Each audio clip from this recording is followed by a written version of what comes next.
A'udzubillahi minasyaitonirrajim. Bismillahirrahmanirrahim.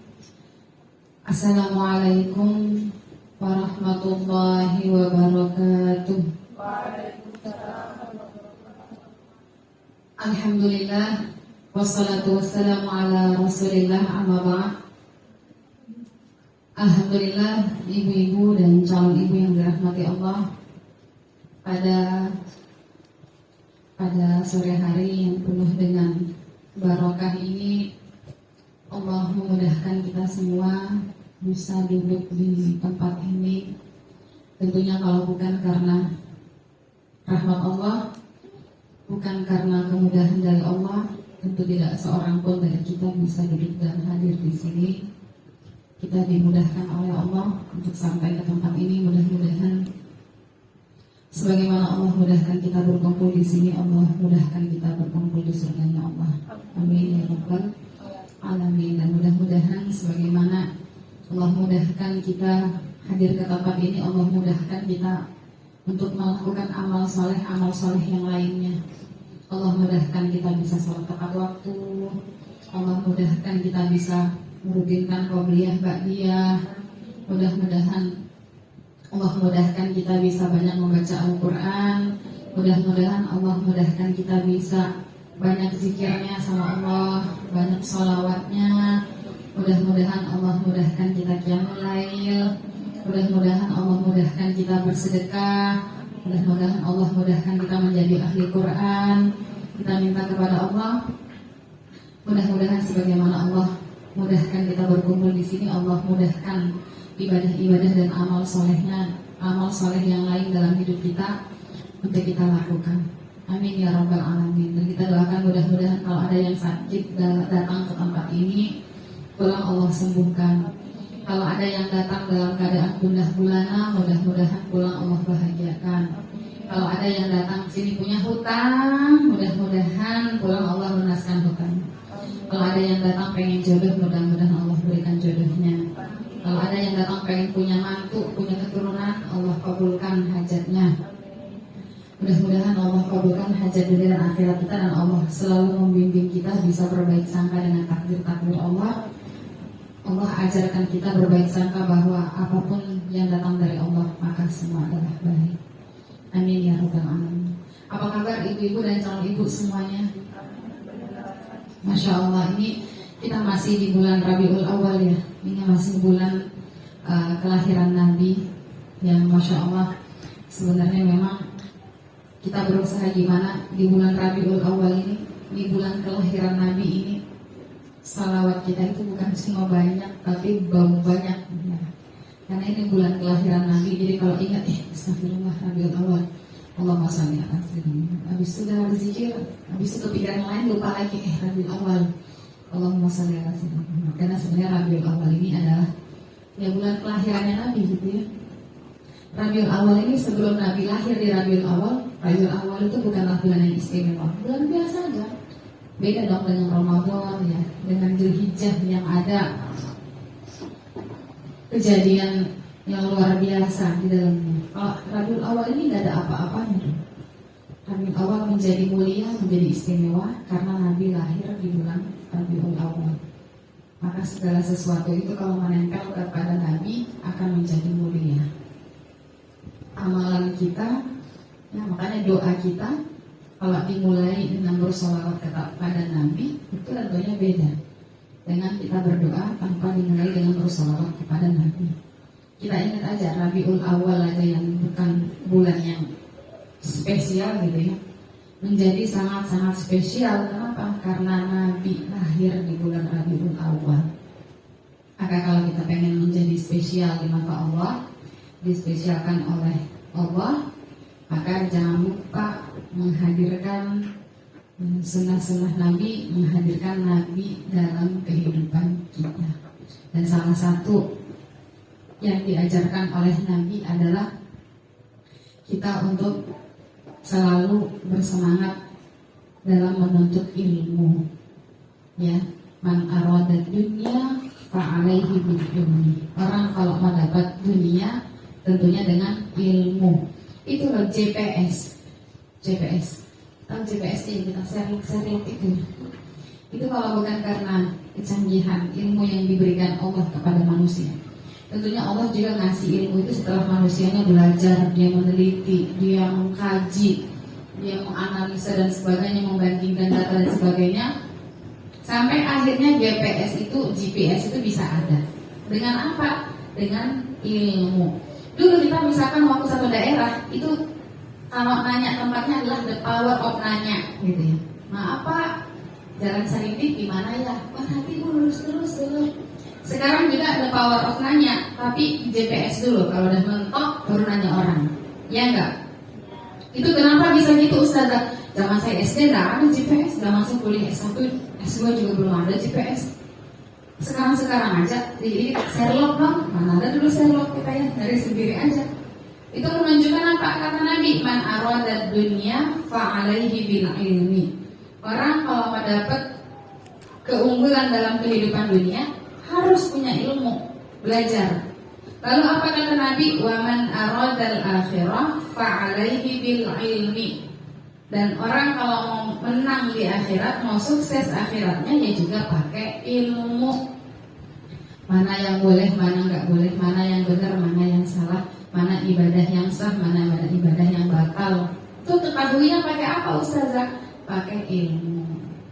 Jadi mudah-mudahan kita berkumpul di sini pada sore hari ini dalam rangka melaksanakan sunnah Rasulullah, karena Rasulullah memotivasi umatnya untuk fa'alaihi bil ilmi, untuk selalu membekali dirinya dengan ilmu. Kita sudah bahas di 2 pertemuan yang lalu. 2 pertemuan kita sudah habiskan membahas fikih daerah. Itu kalau kita rutin mengulangnya, memahami dengan baik ketika saya menyampaikan materi, itu sudah lumayan ya, ilmu yang cukup mengetahui tentang perihal fikih daerah. Oh kapan saya sholat, kapan saya nggak boleh sholat. Oh kapan ini namanya darah haid, kapan namanya bukan darah haid. Itu kita sudah belajar. Kita bisa tahu ini darah haid atau enggak dengan apa? Dengan ilmu. Fa'alaihi kata Nabi bil ilmi. Maka hendaklah dia membekali dirinya dengan ilmu. Jadi orang muslim itu tidak pernah lelah untuk selalu belajar, untuk selalu mengisi akalnya dengan ilmu-ilmu kebaikan yang mudah-mudahan pelan-pelan Allah berikan hidayah untuk mengamalkan ilmu itu. Ya misalkan kita tahu ada wirid-wirid yang diajarkan Nabi ketika sore hari. Mungkin awalnya kita cuma tahu, tapi lama-lama menjadi mau mengamalkan. Dengan apa? Karena sudah ada ilmunya. Baik, insya Allah kita lanjut pelajaran fikihnya tentang wudhu. Yang pegang bukunya bisa dibuka halaman 31.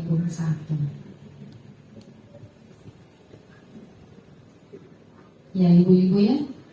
Jadi amalan diceritakan dalam hadis yang sangat, insya Allah kita semua sangat mengenal hadis ini. Ketika Nabi menyebutkan mendengar terompahnya Sayyidina Bilal di surga gitu ya. Ini Sayyidina Bilal ini punya amalan apa sih yang istimewa? Ternyata Sayyidina Bilal sendiri apa ya amal yang paling istimewanya? Cuman emang wudhunya nggak pernah putus gitu ya, diperbaharui terus wudhunya. Jadi sebelum kita masuk ke fikihnya, ya kita mengusahakan supaya kita menjadi orang yang wudhunya selalu terjaga. Jadi kalau kira-kira mau batal wudhu lagi. Ya kenapa? Karena wudhu itu menjadi cahaya bagi seorang muslim. Jadi usahakan. Aduh Ustazah, saya ini udah melahirkan susah jaga wudhu itu. Lubangnya mau kebus-kebus gitu ya. Karena emang kita udah bilang susah ya susah jadinya. Tapi kalau kita bilang insya Allah saya usaha, insya Allah bisa. Ya hari ini mungkin batalnya berapa kali? 6 kali. Besok pelan-pelan 4 kali. Besok pelan-pelan, jadi bisa lebih dijaga. Yang penting sebenarnya ada niatnya. Tapi kalau dari awal dia bilang, saya emang nggak bisa Ustazah, saya emang udah buang angin terus setiap setengah jamnya. Kalau kita emang udah bisa bilang nggak bisa, ya bakal nggak bisa. Sama misalnya ada orang mau ngafal Quran, saya mah nggak bisa ngafal Quran. Ya kalau dia bilang nggak bisa, nggak akan bisa karena dia sendiri sudah mendoakan tidak bisa. Tapi coba Bismillah, insya Allah bisa. Insya Allah bisa. Ya hari ini emang saya batal terus, baru setengah jam wudhu, saya udah batal wudhu lagi. Tapi coba diusahakan besoknya pasti ada perubahan. Jangka durasi batalnya lebih panjang. Kenapa? Karena memang kita sendiri sudah niat. Indah banget kan, apalagi pas kita meninggal dalam keadaan berwudhu, itu kira-kira indah apa indah banget ya? Indah banget, tapi sulit kalau nggak dibiasakan. Karena seseorang itu akan meninggal sesuai dengan kebiasaannya semasa hidup. Alhamdulillah, jangan sampai orang suka ngegosip pas meninggal masih ngegosip juga, gitu ya. Jadi udah sakarat nih, tahu latihan. Sebentar kita olahraga. Sudah istighfar sudah Pak, sudah dekat, sudah. Tahu lah kalau apa, sakit banget ya. Jadi apa yang dilakukan seseorang kebiasaannya, makanya kan sulit kita mendengar orang meninggal dalam keadaan sujud gitu ya. Karena emang biasa dia sujud, sering sholatnya terjaga. Orang meninggal dalam keadaan bekerja, karena emang sehari-hari dia bekerja, bukan dalam bermaksiat, dia bekerja mencari nafkah halal untuk keluarganya. Masya Allah, misalnya orang meninggal lagi bekerja gitu ya, lagi nyetir, lagi ngapain, tiba-tiba dia meninggal. Ya emang setiap hari-hari emang mencari nafkah untuk keluarganya, dan itu mulia ya. Jadi seseorang itu akan meninggal maksudnya. Makanya pernah juga kita misalkan baca berita yang seorang meninggal di atas tubuh seorang pezina perempuan. Kan nggak mungkin, nggak mungkin kalau baru pertama kali langsung Allah matikan dengan keadaan begitu. Karena memang sudah menjadi kebiasaan. Ya.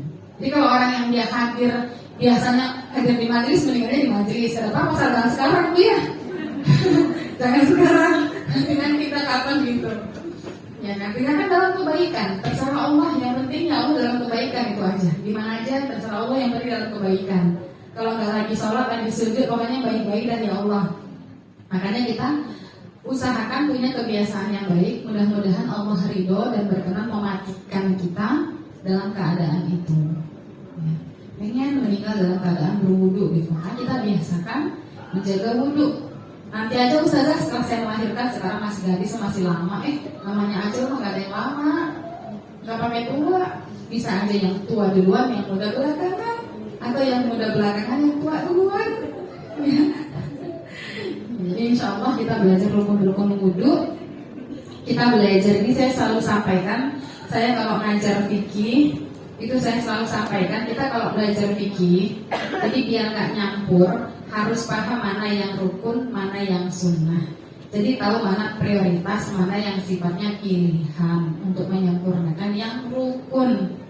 Jadi kalau bukan rukun yang diperdebatkan, nggak usah panjang lebar perdebatannya. Karena toh intinya kalau rukun terpenuhi, sunnahnya berbeda, tetap sama-sama sah rukunnya. Kecuali memang rukunnya yang sengaja ditinggalkan, dilanggar, baru itu fatal dampaknya, bisa tidak sah ibadahnya. Jadi harus kerangka besarnya dulu. Oh ini rukun, ini prioritas, ini harus. Oh ini sunnah, artinya alhamdulillah dilakukan, alhamdulillah. Kalau enggak pun sebenarnya enggak berdosa dan tidak berpengaruh pada sah tidaknya ibadahnya. Jadi kerangka berpikir secara besarnya harus beres dulu. Yang rukun itu mesti wajib, kalau ditinggalkan berpengaruh pada sah tidaknya ibadah. Kalau yang sunnahnya itu sifatnya pilihan. Makanya kita supaya tahu mana rukun sama sunnah, ya kita belajar. Jadi kita enggak memperdebatkan padahal dalam itu sunnah gitu ya. Ya misalkan nanti dalam sholat memperdebatkan posisi tangan gimana, padahal itu kan sunnah. Artinya ya kita beda pendapat sekedarnya saja, karena sudah ada pendapat ulama sebelumnya. Kita tinggal membaca, menyimpulkan, tidak usah lagi diperdebatkan. Kenapa? Karena kan perkara sunnah.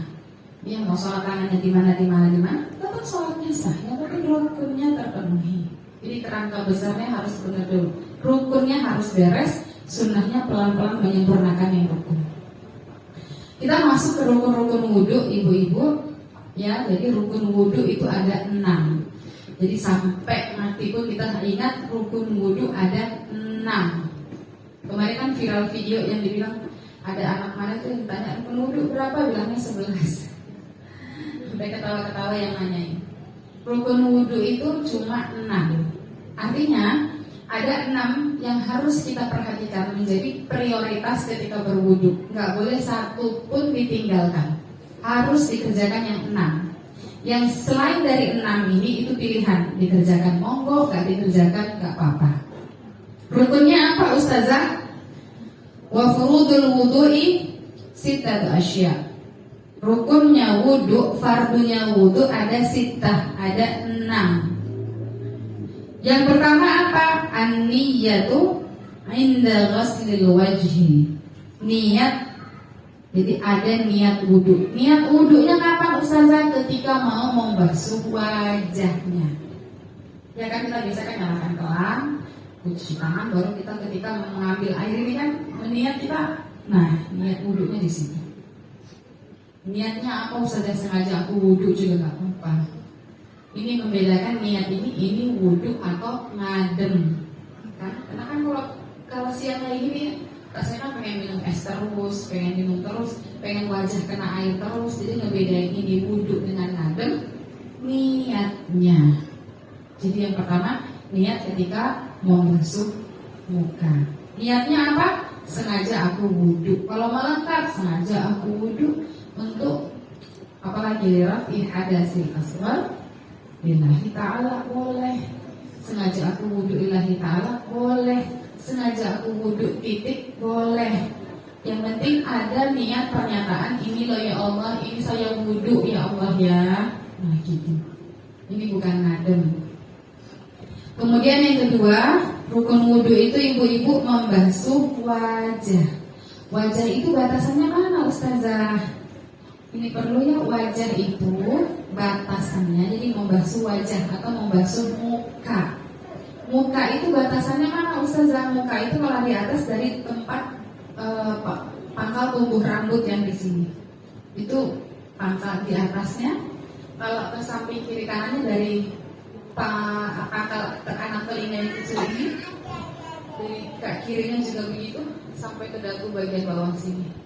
Ini semuanya harus basah. Tidak boleh ada yang tidak basah. Makanya jangan pakai sesuatu yang membuat air wudhu tidak membasahi bagian dari wajah kita. Termasuk alis, bulu mata.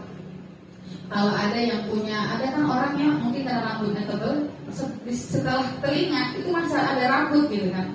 Sebagian kan begitu, kalau normalnya kan setelah telinga emang nggak ada rambut lagi orang itu. Tapi ada orang mungkin kedalaman atau mungkin karena keturunan, setelah telinga masih ada tumbuh rambut lagi, itu juga harus dibasahi. Kalau orang yang memang ada rambut setelah telinganya di sini biasanya. Tapi kalau nggak ada ya aman, itu mau mainstream aja. Tapi kalau ada orang yang punya rambut di sininya, itu harus dibasahi rambutnya itu, karena masih bagian dari wajah. Dan ini rukun, artinya bukan pilihan. Suka-suka saya dong, mau alis saya basah atau enggak? Oh nggak bisa. Ini bukan sunnah, ini wajib. Semua komponen yang ada di wajah kita, bagian wajah kita harus basah. Makanya kalau yang pakai maskara, saya sering ingatkan hati-hati yang pakai maskara. Bukan maskaranya aja.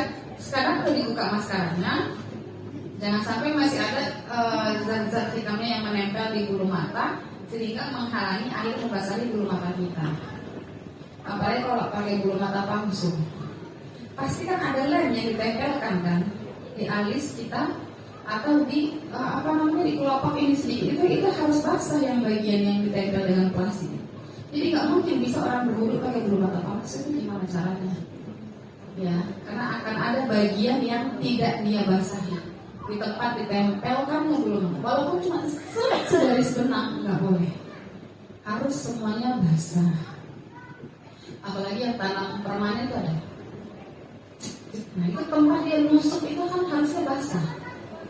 Tapi gara-gara diambil sama tempat tubuhnya, dia lagi banyak diambil ini udah repot. Gimana ya kalau wudunya nggak sah? Berarti semua ibadah yang pakai wudu jadinya nggak sah. Sholatnya nggak sah. Dia tawafnya nggak sah. Kenapa? Karena memang wudunya tidak sah. Jadi kalau aku terpaksa misalkan suami saya suka sih di rumah tiap hari pakai bulu mata palsu, saya pakai aja. Tapi begitu mau wudu dilepas dulu, dibersihkan. Ya. Nah kemudian, tapi sebenarnya bulu mata palsu juga untuk suami nggak boleh ini. Karena kata Rasulullah, la'anallahu wasilah wal mustawsilah. Allah melaknat perempuan yang minta disambung rambutnya, baik itu pelaku ataupun yang meminta.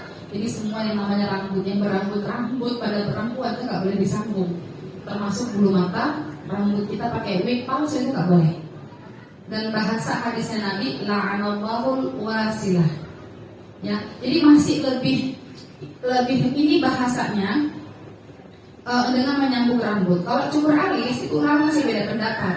Kalau cuma untuk suaminya nggak apa-apa. Tapi kan masalahnya dia keluar rumah dilihat orang juga. Ya kecuali mungkin dia pakai jilbab ciputnya sampai sini gitu nggak apa-apa sih. Atau mungkin sadaran tutup alisnya gini nggak apa-apa juga karena kan dia cuma suaminya. Tapi kan kalau mainstream kayak kita gini orang juga lihat jadi nggak boleh. Artinya ketika ulama membolehkan pun ada mazhab yang membolehkan cukur alis untuk suaminya, itu khusus untuk perempuan yang benar-benar di rumah gak ada laki-laki lain, atau dia keluar rumah tapi memang benar-benar ekstra tertutup. Mungkin pakai niko, pakai cadar bisa. Tapi kalau nggak pakai niko kan lo cuci putnya sampai ke sini. Lucu bener dah. Jadi mana orang tanya kenapa ini Pak?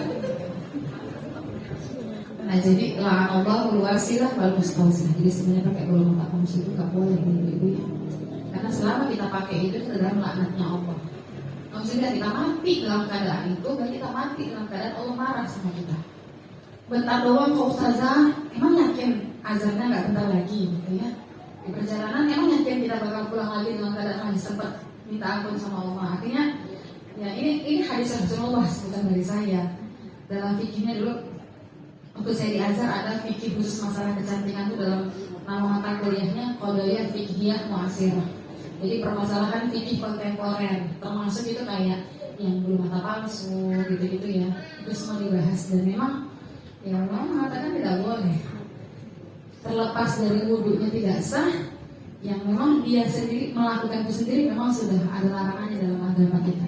La'anallahu wasilah wal mustawsilah. Ya Allah. Jadi pakai rambut palsu, wig dalam Islam juga haram. Wig itu walaupun untuk nyenengin suami nggak boleh. Tapi suami saya pengen rambutnya ungu, ya warnain aja, warnain rambut kan nggak apa-apa. Yang penting pastikan satuan rambutnya tidak menghalangi air membasahi rambut kita, itu aja. Mau diwarnai boleh kan, gak ada yang lihat selain mahram kita. Keluar juga pakai jilbab, gitu ya. Ustazah pasti buka rambutnya, wow gitu ya, ungu, biru, kuning, gitu. Nah, gitu. Contohnya gitu. Tapi secara hukum itu boleh. Jadi benar Ustazah masa ada perempuan rambutnya kuning di warna, gak apa-apa. Toh dia keluar mau pakai hijab, kan untuk suaminya, gak apa-apa, boleh. Ya daripada dia pakai wig rambut palsu, justru itu haram. Kan pernah kita bahas waktu zaman Nabi, ada seorang ibu bilang sama Nabi, pengen kan anaknya pengantin baru biar cantik, rambutnya disambung, maksudnya pakai wig gitu. Gak dikasih sama Nabi, gak boleh. Kenapa? La'anallahu wasilah wal mustawsilah. Jadi yang pakai wignya dilaknat, yang makaiin juga dilaknat. Mungkin yang nyambungin, ya yang merekomendasiin, yang beli online gitu ya, mungkin ya temannya ya pakai aplikasinya dia, yang kena juga dah. Jadi harus berhati-hati dalam masalah ini. Selain masalah itu di situ kena, masalah wudhu juga kita bermasalah. Jadi harus semuanya harus basah. Nah, kita dalam hidup ini ya sedikit jauh samina wa sama Allah dan Rasulnya aja. Allah bilang harus basah, semuanya harus basah. Dan maaf ya ibu-ibu ya, tato juga termasuk yang membasahi, tato termasuk yang menghalangi air membasahi kulit kita, kulit wajah. Kalau kadung ustazah dulu saya nggak tahu kalau itu nggak boleh. Kalau nggak tahu tinggal tobat sama Allah. Jadi saya nggak akan buat tato lagi ya Allah. Dan berusaha mencari misalkan di laser untuk menghilangkan tatonya. Karena dulu saya nggak tahu ustazah ternyata sefatal itu dampaknya. Ya saya kira cuma ya tato biasa aja. Ternyata sampai mandi wajibnya pun tidak sah. Kenapa? Karena itu tidak menjadikan air bisa membasahi seluruh kulitnya. Terhalangi oleh tatonya. Kalau misalkan ketika melakukan nggak tahu ya tobat sama Allah, janji nggak akan mengulang, berusaha hilangkan tatonya. Tapi yang belum jangan coba-coba. Ya ustazah terlambat. Coba saya tahu besok hari ini udah tato duluan saya gitu ya. Ya alhamdulillah berarti kan masih Allah jaga. Allah masih ingin kita dalam kebaikan di jalan Allah. Jadi semua wajah kita harus basah. Kalau pakai bedak ya waterproof juga enggak. Yang namanya waterproof kan bukan juga dia sama sekali nggak bisa dibasahi kulitnya ya, tergantung tingkatan juga kan. Ada yang memang dia itu yang tebal banget, emang ketika kena air itu cuma melewat aja gitu. Ada yang memang dia waterproof kan kalau kena basah air ya wajahnya basah juga. Artinya nggak semua juga waterproof itu nggak boleh dipakai wudhu. Tergantung tingkat ketebalannya. Yang ketiga, ibu-ibu membasuh kedua tangan sampai sebatas siku. Jadi sampai siku dibasahin ya, sampai siku. Jadi jangan sampai malas buka tangan baju, terus aku bilang sampai sini aja lah gitu. Ya nggak sah, itu udah harga mati, sampai situ itu harga mati. Kecuali kalau saya bilang tangannya digipsum, tangannya patah, pakai gips ya nggak apa-apa. Tapi kalau sehat walafiat, kamu malas nggak ustazah, aku dingin banget, udah sampai sini aja lah ya Allah ya Allah pada cincain gitu ya. Jadi ya udah kalau wudhu harus sampai siku, nggak boleh.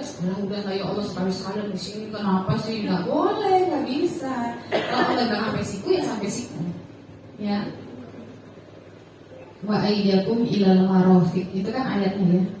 Faghsilu wujuhakum wa aydiyakum ilal marafiq, dan basuh tangan kalian sampai siku. Kemudian yang keempat adalah mengusap sebagian kepala, wa mashu ba'dir ra'si. Ya, mengusap sebagian kepala. Dalam mazhab Syafi'i sebagian, kalau dalam mazhab Maliki kan harus semuanya. Yang kelima, membasuh kedua kaki, wa ghaslur rijlaini ilal ka'bain. Membasuh kedua kaki sampai sebatas mata kaki. Jadi basuh kakinya sampai ke mata kakinya ya. Jadi jangan cuma telapak bagian bawah aja, yang penting udah basah-basah lah dikit, kamu harus dipastikan sampai ke mata kakinya itu semuanya basah kaki kita. Makanya kita kadang-kadang harus memastikan itu basah, ibu-ibu digosok kakinya ketika wudhu. Gak cuma disiram-siram lagi, disiram baru udah. Ya, kecuali kita yakin semuanya basah, tapi itu memastikan sebaiknya ambil digosok kakinya supaya benar-benar bagian yang memang harus basah dia sudah basah. Jadi sampai mata kaki. Kalau nggak sampai mata kaki, misalkan wudhunya cuma bagian bawah sini aja, mata kaki nggak sampai basah, maka wudhunya tidak sah. Ibu-ibu ya, harus dibasahin. Makanya ada hadis Nabi kan, wailul lil aqab, celakalah bagi orang yang berwudu dan tumitnya tidak basah. Baru yang terakhir adalah tertib alias berurutan. Berurutan tuh ya, jadi niat, baru tadi membasuh wajah, tangan, mengusap kepala, kaki. Jadi jangan sembarangan, kaki dulu kah, wajah, tangan, Allah sama aja. Mau tangan dulu kayak kaki dulu kayak, yang penting kan nanti intinya akhirnya sama. Gak boleh, gak boleh. Harus berurutan dari wajah diakhiri dengan kaki. Gitu ya ibu-ibu ya. Mungkin kita hari ini bahasnya itu aja dulu, wudhu, dan tadi kita sudah membahas tentang bejana emas. Jadi memang kita harus memperhatikan baik-baik wudhu kita, karena Pak ini menjadi pintu dari sah tidaknya ibadah kita. Harus diperhatikan dengan baik. Makanya sholat yang khusyuk dimulai dari wudhu yang baik. Ya kalau wudhunya sambil ngomel, apalagi wudhunya nggak sempurna, terbasuhnya ya gimana sholatnya mau khusyuk? Orang nggak sah sholatnya, otomatis sholatnya nggak sah. Kalau wudhunya nggak sah, ya boro-boro gimana mau khusyuk? Maka kita mau mengkhusyukkan, memperbaiki sholat itu dimulai dari wudhu yang baik. Wudhunya pastikan semuanya sudah terbasahi dengan baik. Demikian ibu-ibu materi pada sore hari ini.